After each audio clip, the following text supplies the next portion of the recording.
सगळ्यांना शुभ सकाळ. श्री स्वामी समर्थ. तर स्वागत आहे तुमचं माझ्या एका नवीन व्हिडिओमध्ये. आज बघा मामांनी केवढं माळवं आणलेलं आहे. बटाटे, वाटाणा, मिरची, कोथिंबीर घ्या इकडं. तर कोथिंबीरची गड्डी पण केवढी मोठी आणि छान आहे बघा. मस्त वास सुटला आहे. ताजी ताजी हे कोथिंबीर आहे, निवडून फ्रीजमध्ये ठेवून द्यायची. हिरवा वाटाणा पण आणला आहे, मिरची, बटाटा. आज एकादशी आहे, मग आज बनवायची आहे मस्त हिरवी मिरचीची आमटी.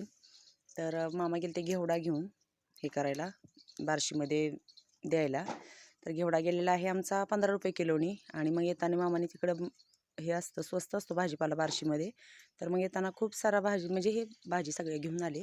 बटाटे, मिरची, वाटाणा, कोथिंबीर सगळं आत्ता ठेवायला लागल्यात वेगवेगळं करून. आता बटाटे घालायचे तर उकडायला.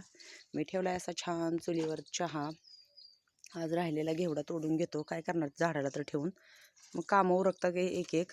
परत मग बरेच दिवस येत नाही तोडायला, 15 दिवस यायचा नाही तोडायला. हे बघा ते पिल्लू लांब जाते, ती आई ओरडते.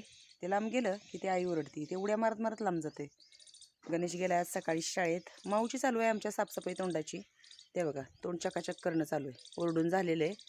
महिना झाला ही मांजर आमच्याकडे आली आहे. थोडी नगभर पण तब्येतीनं वाढली आहे. नुसती ओरडत असते, त्याच्यामुळे तिची तब्येत काय होत नाही. हे बघा दूध पिली आहे आणि चालू आहे आता तोंड साफ करायचं.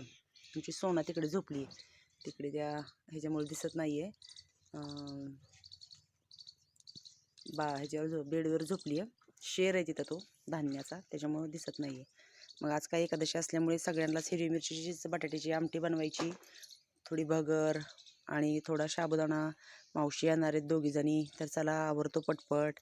कसा वाटला हे आमचं इकडचं गावाकडचं भाजीपाला ताजा ताजा, नक्की कमेंटमध्ये सांगा मला. तर त्या वाटाण्याच्या शेंगामध्ये वाटाणा जास्त म्हणजे भरलेला दिसतच नाही, चपट्या चपट्यात दिसत आहेत, आहे ना. जास्त वाटाणाच नाही भरलेला.